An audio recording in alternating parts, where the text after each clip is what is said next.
on redonne maintenant la parole à Shawan Jabarin, comme j'allais dire sous le terme qu'on appelle de grand témoin, de lui demander de dire quelques mots sur ce qui a été dit ce matin, son sentiment. On ne va pas lui demander de conclusion, évidemment, de ce débat, d'autant plus qu'il y a encore des questions qui viennent, mais de lui demander d'intervenir pour dire, lui, en quelques phrases seulement, un petit peu son sentiment sur les débats de ce matin.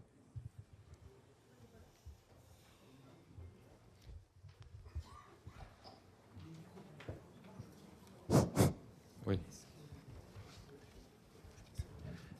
Thank you again, and Merci. I felt that the common Merci things beaucoup. between the two main sessions Alors, were j'ai trouvé qu'il y avait des points fear communs that there is now entre les a deux fear sessions.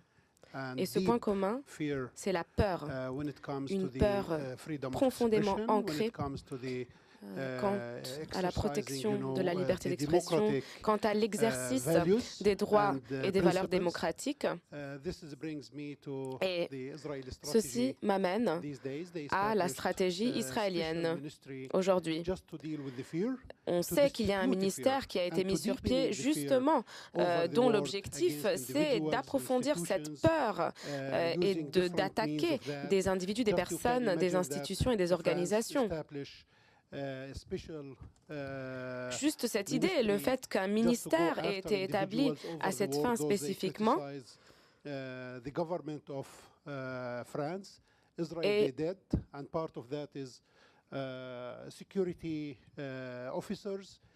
bien sûr, il y a dans cette stratégie des personnels de sécurité, de renseignement, et ce sont des millions de dollars à leur disposition pour ce faire.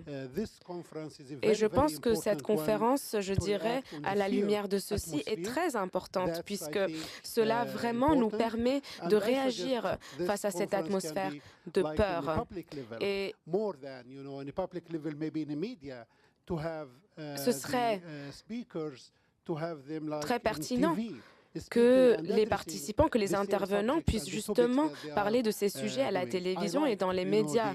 J'ai beaucoup aimé la manière dont ceci a été organisé. J'ai beaucoup apprécié le message qui a été transmis par cette conférence. Et je pense que la nouvelle génération, la génération d'aujourd'hui, a besoin d'entendre tout ceci, puisqu'ils sont face à un défi, à savoir comment justement transmettre ce message par rapport à la jeune génération ou à l'opinion publique en général, car c'est un message qui est d'une très grande importance. Merci.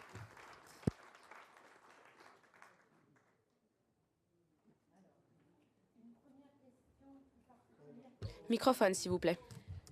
Une première question plus particulièrement à Pascal Boniface. Donc, en 2003, Pascal Boniface écrit un livre ayant pour titre « Est-il permis de critiquer Israël ?» 15 ans plus tard, on assiste à un colloque ayant pour thème « A-t-on le droit de contester la politique israélienne ?» N'est-il pas plus juste de poser une question plus directe ? A-t-on le droit de sanctionner Israël ? Pourquoi cette question ne domine pas, j'imagine que c'est ce colloque. Déjà, dans un premier temps, il y a un problème de liberté publique. Je crois que les différentes interventions qui ont été faites et également ce que monsieur vient de dire en conclusion montrent bien qu'on a un problème d'expression parce que on a en théorie le droit de critiquer Israël. C'est effectivement, et beaucoup de gens disent, mais on n'arrête pas de critiquer Israël. Sauf que quand on le fait, on a plus d'emmerdement que lorsqu'on critique les Palestiniens, par exemple. Donc, c'est quand même pas du tout la même chose. Moi, ça me fait un peu penser au droit théorique de se syndiquer dans l'Union soviétique, qui était ouvert à tous, ou de critiquer le gouvernement. Mais quand on le faisait, on avait des petits soucis. On n'en est pas là, mais en tous les cas, il y a quand même une différence entre le droit théorique et les conséquences pratiques d'un tel droit. Ensuite, la question des sanctions, c'est vrai que dans aucun conflit, le pays qui contrevient, là on est dans un conflit qui dure quand même depuis longtemps, on connaît le droit international et jamais il n'a été évoqué, la question paraît comme grossière, voire déplacée, de dire prend-on des sanctions par rapport à un contrevenant ? on laisse les protagonistes résoudre même le conflit. On n'a pas fait ça quand on n'était pas d'accord avec ce que les Serbes faisaient dans les Balkans. On n'a pas dit régler les affaires avec les Bosniaques, débrouillez-vous entre vous, négociez entre vous, vous trouvez bien une solution. Et il n'y a aucune communauté internationale qui va se mêler de tout cela. Donc là, on a effectivement cette double exception, c'est que contrairement à ce que disent en fait, ce qui est amusant, c'est pas vraiment rigolo en fait. Bon, ce qui est ironique en tous les cas, c'est que les mêmes qui disent qu'il est tout à fait libre de critiquer Israël vous pilonnent en faisant du carpet bombing si vous commencez à le faire. Et donc c'est quand même une exception. Et effectivement, le conflit israélo-palestinien est le seul où on n'évoque pas des sanctions par rapport à des violations du droit international.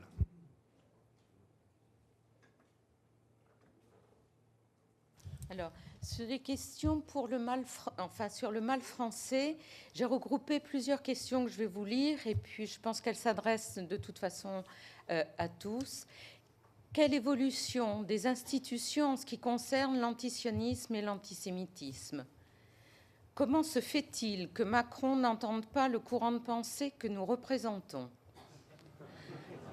Peut-on penser que la France politico-médiatique soit un allié pour combattre ces amalgames et cette politique de colonisation? La question de l'indépendance de la France. A-t-on le droit de contester la politique d'Israël? Cette question a-t-elle été posée donc au Sénat et à l'Assemblée nationale?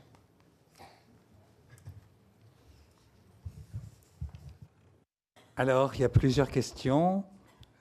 Quelqu'un veut réagir à un aspect de la question? Comment se fait-il que Macron n'entende pas? Allez-y. Simplement sur deux choses. D'une part sur l'impunité et d'autre part sur la politique française. Sur l'impunité, je voudrais me permettre de rappeler simplement les conclusions, parmi les conclusions du rapport Goldstone, qui a été établi à la fin de l'agression israélienne contre le territoire de Gaza et la population de Gaza à l'hiver 2008-2009. L'une de ces conclusions, au-delà des accusations qu'il mettait en évidence concernant des crimes de guerre et de possibles crimes contre l'humanité, il rappelait à quel point l'impunité est un gage de pérennisation et de pérennité du conflit, même si le mot conflit est en l'occurrence impropre, puisqu'on n'est pas dans un cadre symétrique, bien évidemment.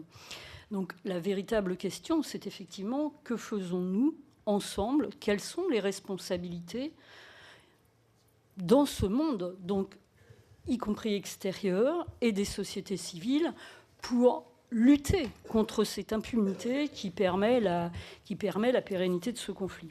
Alors, concernant de ce point de vue-là la politique française qui a, d'une certaine façon, qui a longtemps été, ça a été rappelé tout à l'heure, en faveur de la promotion et même de l'élaboration du droit international sur des bases de relative justice, en tous les cas sur les bases de ce que disait De Gaulle en 1967, à savoir l'occupation produira une résistance, laquelle qu'on appellera terrorisme et contre laquelle il y aura une répression. Bon.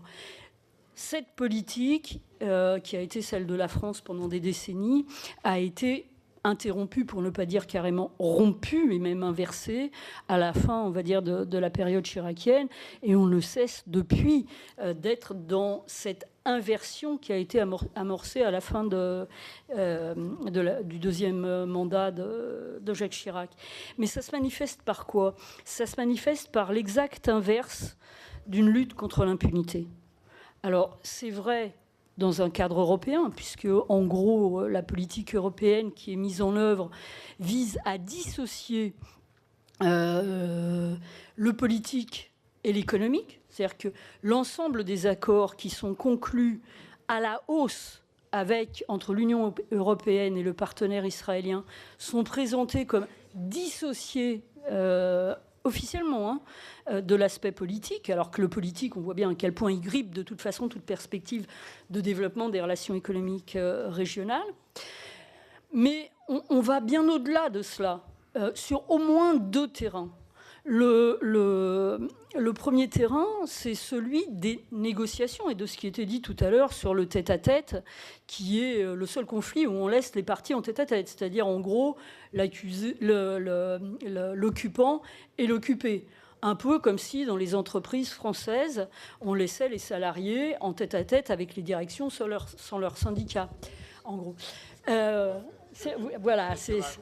Voilà, c'est bien pour ça que je me permets de faire le rapprochement. Or, il se trouve que sur cette question, Fabius avait fait une autre proposition, tenant compte enfin, et après des années où le mouvement de solidarité dans la diversité de ses composantes le lui disait, de la vanité, de l'inanité de l'approche qui avait été faite jusqu'à présent. L'approche, c'est une approche en tête-à-tête, sans méthode, et sans aucun moyen d'imposer le droit international. C'est-à-dire qu'en gros, les Palestiniens disaient « on admet le droit international et ce qu'on négocie, c'est les modalités d'application du droit international ». Et la partie israélienne disait à la négociation « vous abandonnez d'abord le droit international et puis nous inventerons une nouvelle catégorie qui s'appellera offre généreuse et que Trump aujourd'hui appelle... qu'Emmanuel Macron appelle aujourd'hui acte courageux lorsqu'il demande à son ami Bibi d'être courageux. Je vais faire vite. Donc Fabius voulait inverser cette méthode. Calendrier, promesse de reconnaissance de l'État palestinien si la négociation n'aboutissait pas, et un cadre international. Les deux gouvernements, enfin Ayrault quand il a succédé à Fabius, et le gouvernement actuel ne veulent pas de cela, et appellent les deux parties à égalité, comme si c'était le cas, à repartir dans une négociation sans borne, sans définition et sans tiers. Et puis le deuxième aspect, c'est tout à l'heure Dominique évoquait l'invitation faite à Netanyahou en juillet. Il y a la dernière invitation faite à Netanyahou, où il dit très clairement, Macron, développement des relations tous azimuts, c'est-à-dire pas seulement économiques, mais aussi technologiques, avec ce que ça sous-entend de militaire dans le technologique. Développement des relations tous azimuts avec Israël, et puis relégitimation, alors il ne formule pas le terme relégitimation, mais de la politique israélienne à travers ce que réclament les dirigeants israéliens face au BDS, à savoir une relégitimation par le culturel. Et c'est en particulier ce qui va être le cas avec l'ouverture d'une saison culturelle de juin, je crois que c'est juin, à novembre de cette année. Et là, on est dans l'exact inverse de la lutte contre l'impunité par rapport auquel les citoyens sont appelés aujourd'hui à intervenir.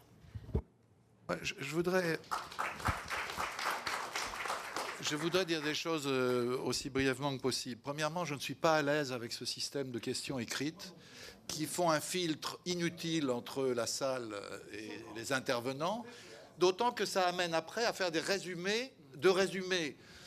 Donc, personnellement, je suggère pour la prochaine fois de faire un système un tout petit peu plus moderne, ça existe depuis quelques dizaines d'années, c'est que la salle peut poser des questions aux intervenants.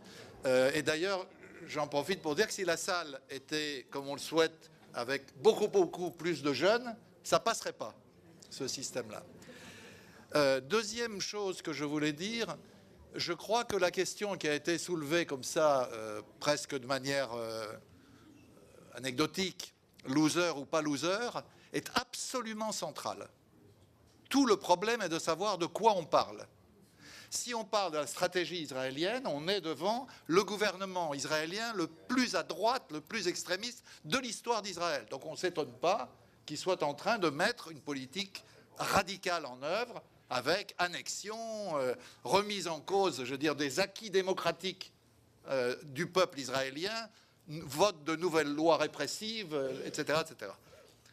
Deuxièmement, c'est clair que, s'il faut dire ça, disons-le, ce gouvernement s'appuie sur un alignement des astres qui, pour l'instant, lui est très favorable, parce qu'il a l'administration américaine la plus pro-israélienne de l'histoire, pour l'instant. Il a un monde arabe guidé par Mohamed Ben Salman, qui est allié avec Israël et avec Washington contre l'Iran.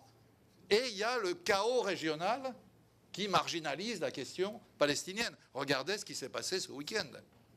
Et je mets au défi qui que ce soit, même Pascal, qui est notre professeur de géopolitique en chef, de nous dire qu'est-ce qu'il y a derrière. Est-ce que c'est une tentative de mettre le feu à la région de la part de Netanyahou, ou bien une tentative de se sortir de ses propres scandales en agitant le nationalisme et la peur de la guerre? Difficile à dire à ce stade, quoi. Donc, de quoi nous parlons? Si on parle du fait que le CRIF est à l'offensive avec ses alliés en France, c'est une évidence. Ils sont à l'offensive parce qu'elle a raison. On a maintenant du mal, parfois, à intervenir. Certains se taisent, il y a de l'autocensure, etc. Donc tout ça, c'est vrai. On ne va pas dire le contraire. Mais en même temps, ces gens sont isolés dans l'opinion publique mondiale. Pas seulement en France ou en Europe. Mondialement, ces gens sont détestés très largement. Et tous les sondages et toutes les enquêtes nous le confirment. Donc c'est là-dessus que nous jouons. C'est ça qui nous intéresse. Nous, on ne va pas faire tomber le gouvernement israélien ou faire tomber Ben Salman et a fortiori faire tomber Trump. Mais on peut faire en sorte que l'opinion qui existe en France, elle s'exprime. C'est même pas le problème de convaincre les gens d'eux, c'est de les aider à s'exprimer. Et de ce point de vue, moi je veux le redire, on peut avoir des critiques et on peut en discuter, mais BDS, il n'y a pas mieux. Parce que ça permet à ceux qui le souhaitent...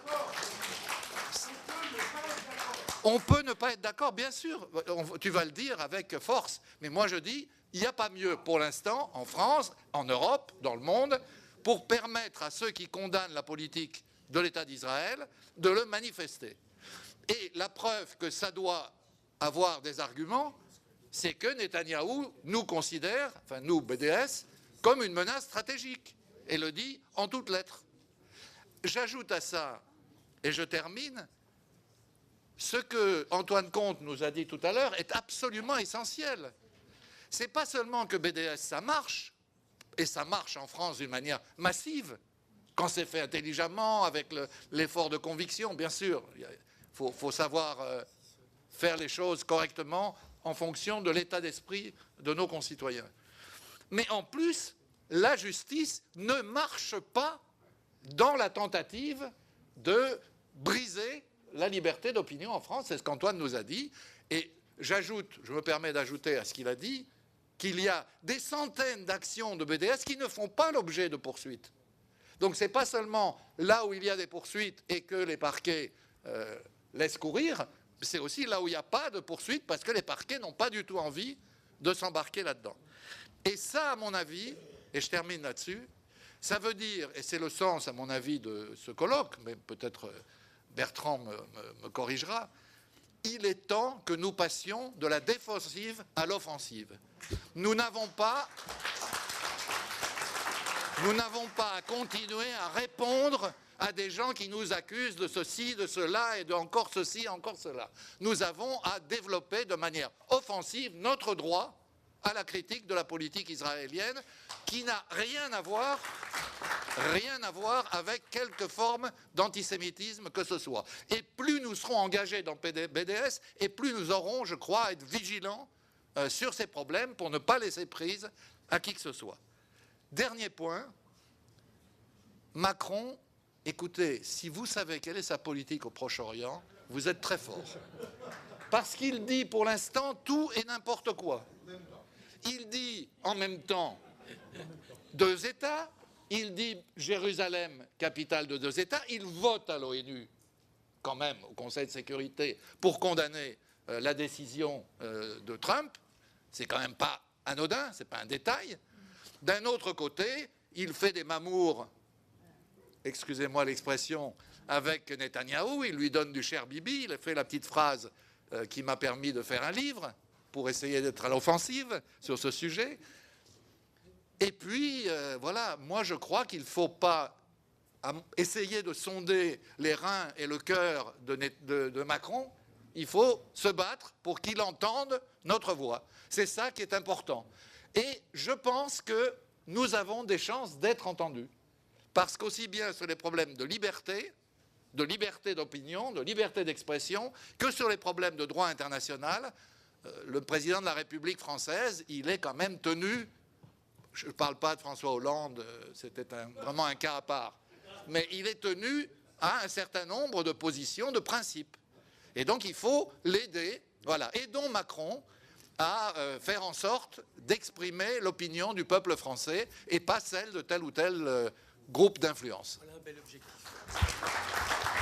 Juste d'un mot, et pour rebondir sur ce que dit Dominique, par rapport à Macron, ça dépend d'un rapport de force. Il faut construire un rapport de force qui nous soit favorable. Et effectivement, passer de la défensive à l'offensive. Si le mouvement en faveur des droits des Palestiniens est plus fort, eh ben, il sera plus entendu. Pour l'instant, les élus pensent que c'est de l'autre côté que le rapport de force est favorable. Je pense qu'il y a un côté tigre en papier, d'ailleurs, dans ce rapport de force. Je te rejoins. Et donc, il faut inverser ce rapport de force, ou du moins faire valoir plutôt sa réalité, faire que ce qui existe soit apparent, alors que pour l'instant, ce qui existe n'est pas suffisamment apparent. Mais je pense, si je peux me permettre, c'est que la FPS a un besoin vital de s'élargir envers la nouvelle génération, d'aller dans les universités, d'aller dans les écoles, parce que là, il y a une masse potentielle de gens qui sont prêts à faire des choses. C'est bien d'être entre soi, mais il faut dépasser cet entre-soi si on veut aller de l'avant. Si je devais répondre à l'intervenant, je lui dirais bien évidemment que à l'Union juive française pour la paix, nous sommes totalement favorables au BDS sous toutes ses formes, mais ce n'est pas la question que je voulais poser à pas mal d'intervenants, notamment à toi, Dominique. C'est sur la question sionisme-antisémitisme. Je formule une opinion sur laquelle je voudrais une réponse. Pour nous, le sionisme n'a jamais combattu l'antisémitisme, il s'en est toujours nourri. Herzl disait déjà à tous les dirigeants européens antisémites « Nous avons le même intérêt que les Juifs quittent l'Europe ». Toute l'extrême droite, et vous l'avez rappelé, pas seulement les chrétiens sionistes, l'ensemble de tous les partis xénophobes européens est pro-israélienne. Et il y a une raison simple qui, pour moi, n'a pas été développée, c'est que les Juifs étaient considérés comme des parias asiatiques inassimilables en Europe et que le sionisme en a fait des colons européens en Asie.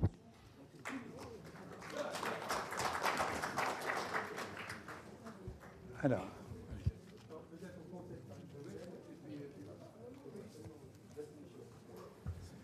bon, d'abord, moi, je voudrais dire que si on voit les objectifs d'un tel colloque, c'est de convaincre aussi des gens qui ne sont pas fatalement convaincus. Donc, j'ai posé une question sur la notion d'antisémitisme, mais en pratique, je pense qu'il va falloir toujours utiliser ce terme parce qu'il est effectivement très utilisé et c'est un point de référence, y compris avec les gens qu'on a à convaincre. Alors, ma question, c'est sur la notion d'antisémitisme. Le fait d'utiliser, au moins entre nous, ce terme au sens de l'acceptation dominante de racisme anti-juif, ça me semble présenter de gros dangers. Premièrement, concourir à accréditer à propos des Juifs la notion de race, qu'on ne souhaite d'ailleurs pas avoir dans notre Constitution. C'est-à-dire que, en fait, l'antisémitisme, ça les concerne aussi comme race. C'est-à-dire qu'on réintroduit cette question derrière la question de religion. Hein.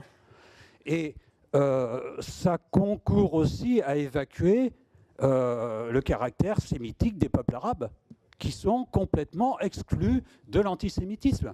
Il y a une sorte de monopolisation de l'antisémitisme. Les mots ont un sens quand même. Mais enfin, ce n'est pas une question qui me semble centrale pour ce colloque vis-à-vis de l'extérieur. Alors, Fabienne Messica réagit à cette question sur l'emploi du mot antisémitisme. Bon, je ne sais pas qu'on veuille se présenter comme les spécialistes des racismes et des antiracismes, mais je crois que à partir du moment où un concept, il n'y a aucun concept qui est parfait, premièrement.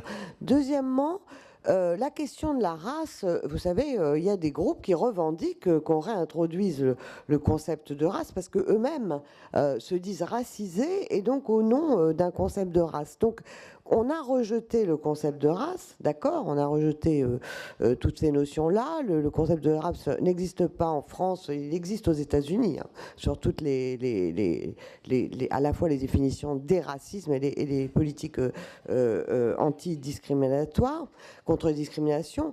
Mais je crois que, comment dire, il y a un usage, à un moment donné, un terme prend sa signification par son usage. Et en fait, on ne peut pas faire table rase de l'histoire. C'est ça la question. C'est-à-dire que même les concepts ont une histoire. On ne peut pas faire table rase de l'histoire. Et donc, il n'y a aucune raison, je pense, ça ne serait pas très intéressant de ne plus utiliser le terme antisémitisme, d'autant plus que il y a d'autres termes qui sont utilisés, judéophobie, anti-judaïsme. Vous savez, anti-judaïsme renvoie à la question, au sentiment anti-juif de nature religieuse chrétienne en particulier.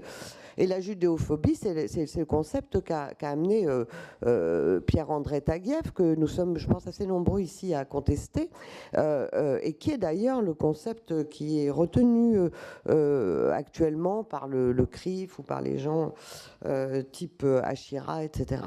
Donc finalement, je ne crois pas du tout qu'il faut remettre en cause ce concept. Je pense que c'est dangereux de remettre en cause ce concept, qu'on en aura des pires.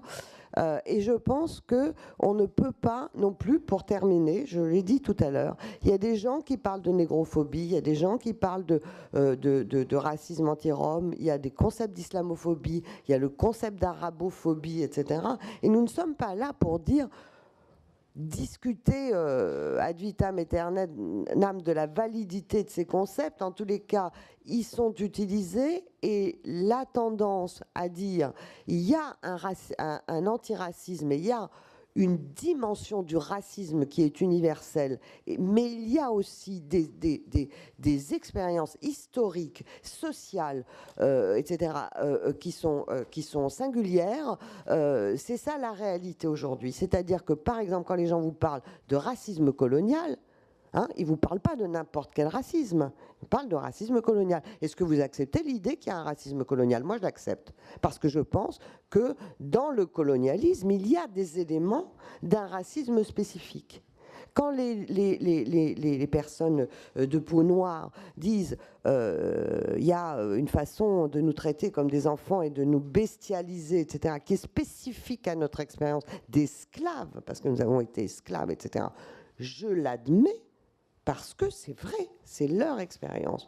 Donc, je crois qu'on n'a pas à, au nom d'un universalisme abstrait, refuser le caractère concret de ces différentes expériences du racisme que l'on pouvait inclure, évidemment, dans la lutte antiraciste, qui, elle, est universelle et universaliste.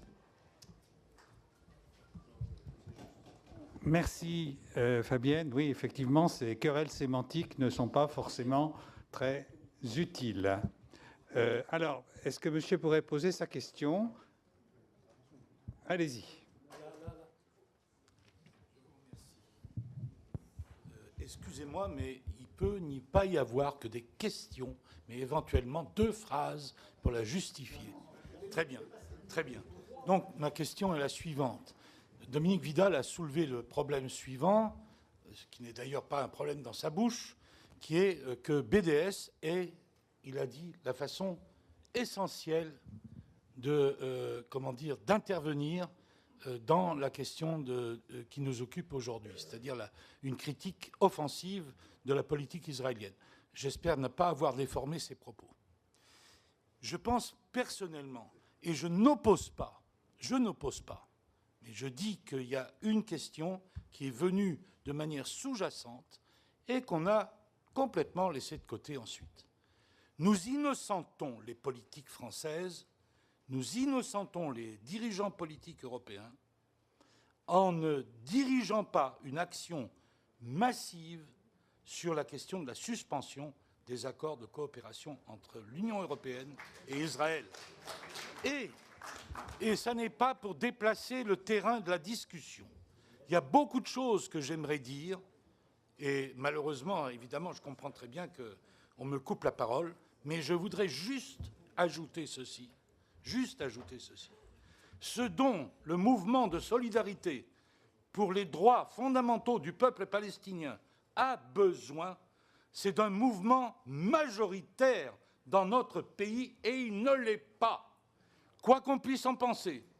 Et la question de la suspension ne parle pas de boycott, n'entraîne pas sur des discussions qui sont sans fin, boycott lequel, etc., etc. La question de la suspension est une question de droit. Elle est conforme à ce que fait l'Union européenne. Elle est conforme, en tout cas, à ses principes. Elle est évidemment conforme aux principes de la République française. C'est quelque chose qui peut rassembler majoritairement et réunir. Eh bien, moi, c'est mon objectif. Merci. Merci pour votre intervention. Et personne ne vous a coupé la parole. Et elle est utile dans le débat. On peut être à la fois partisan d'une suspension de l'accord d'association de l'Union européenne avec Israël et partisan de sanctions, et puis inscrire cette demande sous l'égide d'un vaste mouvement boycott des investissements, sanctions, qui résultent d'une demande des ONG palestiniennes en 2005, vous le savez, qui ont avancé cette revendication à la communauté internationale. Je suis tout à fait d'accord avec votre intervention sur la pertinence d'une revendication politique claire mettant en cause la responsabilité des gouvernants, des électeurs et des élus, etc., en France et en Europe. Tout à fait d'accord avec vous. Cela dit, personnellement, j'inscrirai cette demande dans le cadre de BDS, tout en ayant une réflexion sur les 3 lettres et les 3 thèmes que comprend ce sigle. Il y a boycott, désinvestissement, sanctions. Et quand on parle de boycott, on peut aussi avoir une réflexion sur qu'est-ce qu'il faut boycotter, sous quelle forme, actions de consommateurs, produits des colonies, produits israéliens en général, boycott des échanges culturels, etc. C'est un domaine, le boycott. Mais votre préoccupation aussi de faire preuve d'efficacité en prenant en compte la mesure actuelle de l'opinion, où nous ne sommes malheureusement pas majoritaires, votre préoccupation me semble tout à fait légitime et amener à une réflexion sur la mise en musique, si je puis dire, du BDS, qui peut être un principe général. Voilà. Quelqu'un veut dire quelque chose? Alors, Isabelle. Oui. Non, Ronnie, pardon. Oui, je voulais m'associer à ce qui vient d'être dit. Je suis entièrement d'accord, mais plus largement, je dirais que, d'abord, je pense que, contrairement à ce qui a été dit, malgré tout, nous sommes plutôt majoritaires. En tout cas, selon les sondages, nous le sommes. Il y a une certaine indifférence. Les gens sont pris par leurs obligations, ne savent pas très bien comment exprimer cela. Mais si on leur demande leur opinion sur le conflit israélo-palestinien, ils s'affichent du côté palestinien. Ils estiment que l'injustice faite aux Palestiniens doit être réparée. Et ils en parlent comme d'une injustice. Donc c'est tout de même un point d'appui extrêmement important, même s'il ne se traduit pas dans la pratique. Mais ce que je voulais ajouter, c'est que, en reprenant ce que disait Dominique Vidal, c'est-à-dire être dans une position offensive par opposition et non pas défensive, c'est que cette offensive, elle doit passer par plusieurs axes. On ne peut pas se regrouper autour d'un seul question. Et par exemple, la mobilisation pour Salah Hamouri, tout de même un franco-palestinien actuellement enfermé sur un dossier vide, qui a déjà purgé 7 ans de prison sur un dossier vide, enfin qui est une espèce d'affaire Dreyfus à l'israélienne, et qu'il est absolument essentiel de soutenir, d'abord pour lui, pour sa famille, mais aussi pour ce qu'il représente. Ça, c'est, je pense, très important. Le fait de comparer Marwan Barghouti à Mandela, le nouveau Mandela, et pas nécessairement le Mandela palestinien, mais le Mandela, celui qui incarne à la fois une lutte universaliste pour la justice pour son peuple, mais dans une perspective beaucoup plus globale.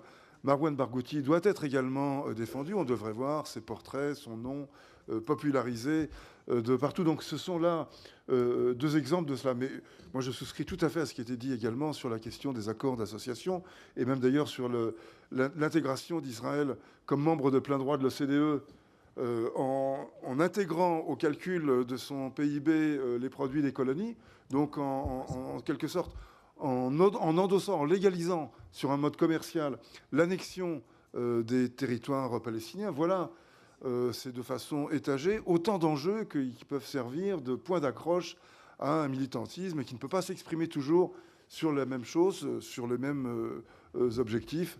Et donc, cette offensive, elle doit se mener sur plusieurs fronts à la fois, me semble-t-il.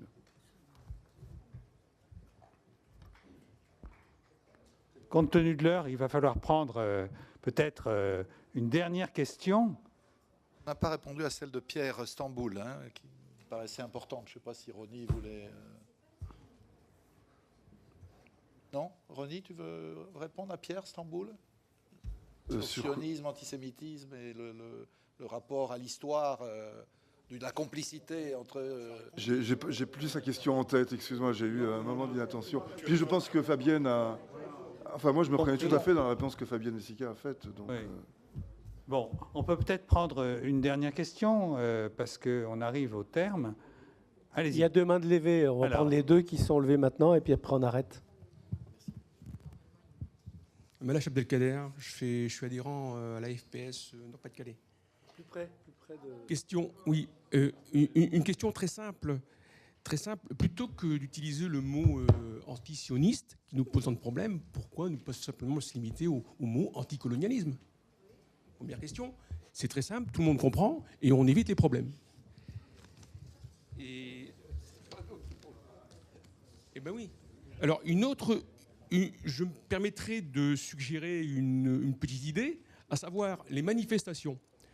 Alors, des partis d'extrême droite en Europe ont pu et su organiser des manifestations simultanées dans plusieurs grandes villes d'Europe, preuve que c'est possible. Ne pourrions-nous pas nous coordonner en Europe pour cette cause juste que nous défendons, sans nul doute, quelle efficacité? J'ai une autre proposition à faire, si je peux me permettre. Il n'est pas de bon ton actuellement de parler de problèmes palestiniens de manière objective dans nos établissements scolaires. Ne pourrait-on pas imaginer la possibilité d'instaurer des conférences dans les lycées, par exemple? Plusieurs avantages à cela: informer, éclairer, pour éviter toute mauvaise interprétation de la part de nos jeunes, adhésion ferme à notre cause. Des jeunes. Et au niveau de BDS, je voulais simplement vous demander si on ne peut pas assurer des moyens plus importants pour défendre nos camarades qui sont poursuivis injustement par la justice française, à savoir association d'avocats, détermination, les fonds, récolte de fonds, gestion de fonds, etc. Parce que j'ai assisté au procès à Metz de notre camarade Richard, et j'ai pu constater que, à mon sens, il est un peu seul. Bien, merci. Alors, une dernière question de Jean-Paul Lemarec, et puis après, on conclut. Moi, c'est deux aspects que je voulais aborder. Non, 2 questions. Je voudrais rebondir sur le débat qu'il y a eu sur Macron. On dit, pour moi, les mobilisations, ce qu'on fait aujourd'hui, c'est mobiliser. Et je pense que quand on mobilise, on peut obtenir des résultats. Alors, je me réfère là, et c'est une question que je pose en même temps, à un compte rendu d'un comité central de la LDH du 4 novembre, où on rendait compte d'une réunion de la plateforme des ONG pour la Palestine avec la conseillère Moyen-Orient de Macron. Et la conseillère Moyen-Orient de Macron, je suppose que c'est quand même, elle ne dit pas des choses sans consulter son président. Elle dit, dans la réponse qu'elle a donnée à la délégation, elle a dit que la conseillère du président a annoncé qu'une mise au point sera faite sur cette confusion entre antisémitisme et antisionisme, et qu'une fermeté avec Netanyahou est à prévoir. Donc ça veut dire, est-ce que c'est des mots? Est-ce que vous avez eu, la plateforme ou la LDH, des suites à cette déclaration? Parce que c'est quand même important. À la fois, elle s'engage dans cette réunion sur défendre Salah Hamouri et sur donner une définition. Alors peut-être on peut dire ça peut évoluer. Et la deuxième chose, c'est sur la définition de l'antisémitisme par l'IHRA. C'est vrai qu'on a dit, c'est vrai que c'est un texte qui est très dangereux. Mais en même temps, je crois qu'il faut l'analyser finement par des juristes, parce qu'en même temps, il relie à Israël, mais dans la même définition, c'est l'antisémitisme. C'est-à-dire, je vois le texte. Cependant, une critique d'Israël similaire à celle menée contre n'importe quel autre pays ne peut être vue comme antisémite. Ça veut dire quand même le texte est assez, pas équilibré, mais il est quand même, on peut s'appuyer dessus pour le dénoncer. Et je voudrais dire, parce que je ne le retrouve pas dans les dossiers, c'est-à-dire que ce texte a été voté quand même à une forte majorité au Parlement européen. Il n'y a eu que 100 voix contre, des voix du groupe GUE et des Verts, puisque le texte qui a été voté définitivement a été déposé par les démocrates chrétiens, les libéraux et le groupe socialiste. C'est pour ça que je dis qu'il est dangereux, parce qu'en même temps, l'offensive se poursuit pour que ça s'applique dans les États membres, comme au Royaume-Uni, comme en Autriche, mais aussi certains veulent en faire une directive au niveau européen. Réaction aux deux dernières questions. Juste sur la définition de l'IHRA. C'est bien la preuve du caractère de plus en plus délicat de ces affaires. C'est-à-dire que c'était impossible pour le lobby qui était à l'œuvre derrière ce texte de dire clairement toute critique d'Israël est antisémite. Donc ils ont dû dire le contraire. Effectivement, ce qui a été cité, c'est le contraire. Mais il y a une opération assez étrange, même du point de vue sémantique, c'est qu'est-ce que ça veut dire une critique similaire à celle d'autres pays? Si je fais la critique de la politique suisse, qui est connue pour violer les droits de l'homme dans le monde entier, comment je peux faire en sorte que la critique soit similaire, celle d'Israël et celle de la Suisse, ou du Luxembourg, ou de la Suède? Vous voyez à quel niveau de finesse on arrive dans ces opérations, ce qui veut dire qu'il faut être offensif. Et j'en profite pour dire à notre ami qu'on se passerait bien, nous, pas tous peut-être, mais enfin moi en tout cas, de polémiques sur l'antisionisme, parce que ça ne me paraît pas du tout être le centre de nos problèmes. Mais c'est les autres qui les développent, ces polémiques. Et si on n'y répond pas, et si on n'y répond pas d'une manière offensive, alors on va se trouver encore un peu plus à l'étroit, avec une marge de manœuvre encore plus réduite. Donc c'est important de mener les batailles et de les mener de manière offensive quand nos adversaires nous y obligent.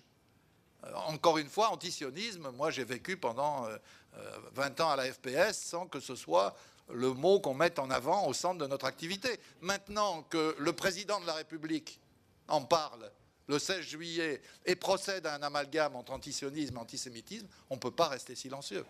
Il faut se battre, et se battre, encore une fois, de manière offensive.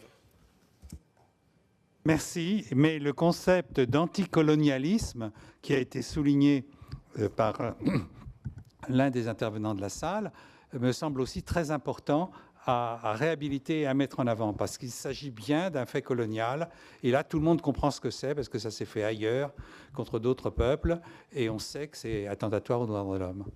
Bien, alors, merci à tous.